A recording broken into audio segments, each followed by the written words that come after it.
दोस्तों, महाभारत में श्री कृष्ण की 16,108 पत्नियों का जिक्र मिलता है। हालांकि इन सभी में 8 रानियां प्रमुख हैं, जो कि भगवान श्री कृष्ण की पटरानी भी कही जाती थीं। आइए जानते हैं इस वीडियो के माध्यम से उन सभी 8 पटरानियों की कहानी। दोस्तों, भगवान श्री कृष्ण की पहली पत्नी का नाम रुक्मणी था। महाभारत के अनुसार रुक्मणी विदर्भ के राजा भीष्म की पुत्री थी। वैसे तो उनके 5 भाई थे, पर उसमें रुक्मी सबसे बड़ा भाई था। कहते हैं रुक्मणी सर्वगुण संपन्न और अति सुंदर थीं। उनके शरीर में लक्ष्मी के समान ही लक्षण थे, अतः लोग उन्हें लक्ष्मी स्वरूपा भी कहा करते थे। राजा भीष्म के पास जो भी लोग आते, वो सभी श्री कृष्ण की काफी प्रशंसा किया करते। श्री कृष्ण के गुणों और उनकी सुंदरता पर मुग्ध हो रुक्मणी ने मन ही मन तय कर लिया था कि वह श्री कृष्ण को छोड़कर अन्य किसी को भी अपने पति के रूप में स्वीकार नहीं करेंगी। उधर श्री कृष्ण को भी इस बात का पता चल चुका था कि रुक्मणी परम रूपवती होने के साथ साथ काफी सुलक्षणा भी हैं। किंतु रुक्मणी का भाई रुकम चाहता था कि उनका विवाह चेदीराज शिशुपाल के साथ हो। दरअसल शिशुपाल रुकम का परम मित्र था और इसी कारण रुकम अपनी बहन का विवाह शिशुपाल के साथ करना चाहता था।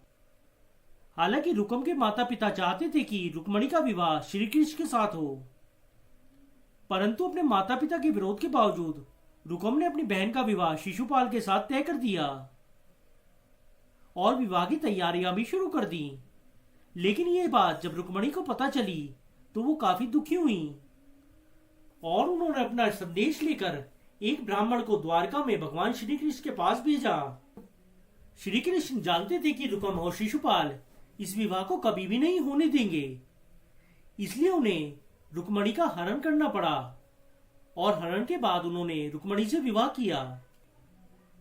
तो ये थी भगवान श्री कृष्ण और रुक्मणी की कहानी। दोस्तों, श्री कृष्ण की दूसरी पत्नी थी जामवंती, जिनसे मिलने की कथा काफी रोचक है। दरअसल एक स्यमंतक नामक मणि हुआ करती थी, जिसे इंद्रदेव धारण किया करते थे। कालांतर में उन्होंने ये मणि भगवान सूर्य को दे दी और भगवान सूर्य ने मणि राजा सत्यचित्र को दी, जो कि श्री कृष्ण की एक अन्य पत्नी सत्यभामा के पिता थे।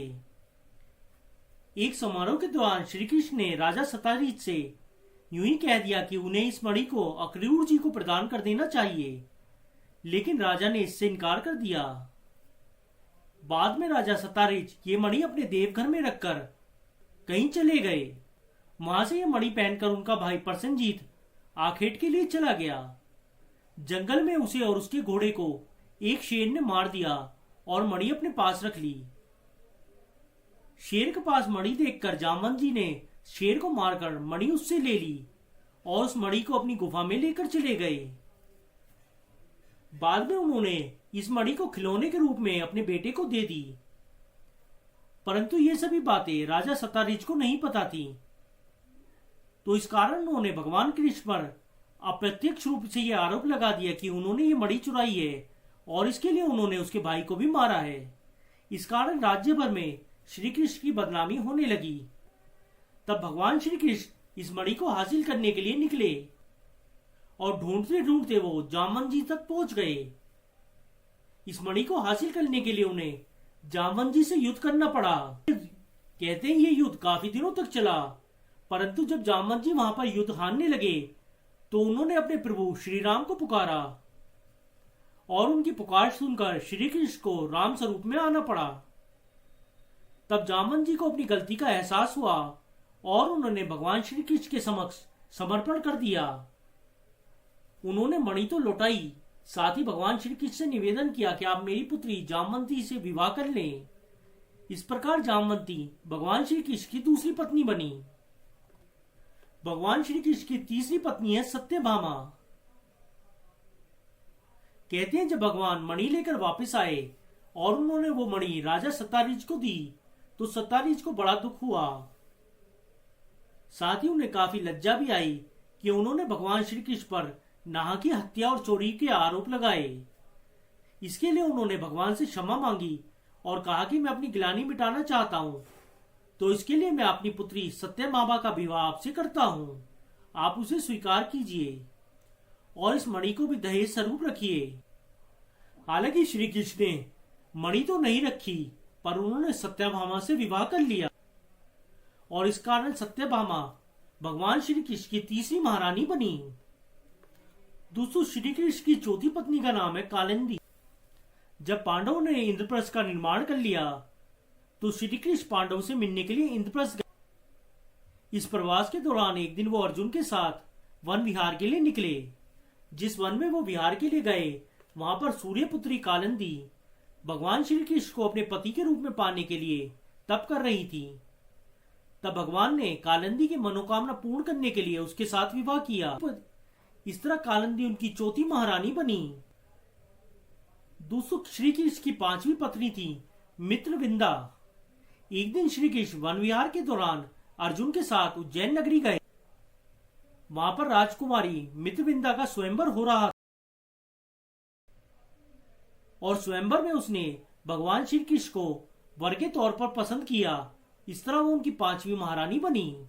दोस्तों, श्री कृष्ण की छठी रानी का नाम है सत्या। एक दिन भगवान श्री कृष्ण ने कौशल के राजा नगजीत के 7 बैलों को एक साथ नथ कर उनकी कन्या सत्या से शादी, जो कि उनकी छठी महारानी थी। सत्या के बाद उनकी शादी भद्रा नाम की एक और राजकुमारी से हुई, जो कि कैकेयी प्रदेश की इसके बाद उनकी 8वीं और आखिरी महारानी थी लक्ष्मणा, जो कि भद्र देश की राजकुमारी थी। वो भगवान कृष्ण को मनीमन चाहती थी, लेकिन उनका परिवार कृष्ण से विवाह के लिए राजी नहीं था। तब लक्ष्मणा को श्री कृष्ण अकेले ही हरकर ले और इस तरह वो उनकी 8वीं महारानी बनी। दोस्तों, इसके साथ ही महाभारत में श्री कृष्ण की 16,100 रानियों का और जिक्र मिलता है, पर यह सब असल में श्री कृष्ण की रानियां ही थी।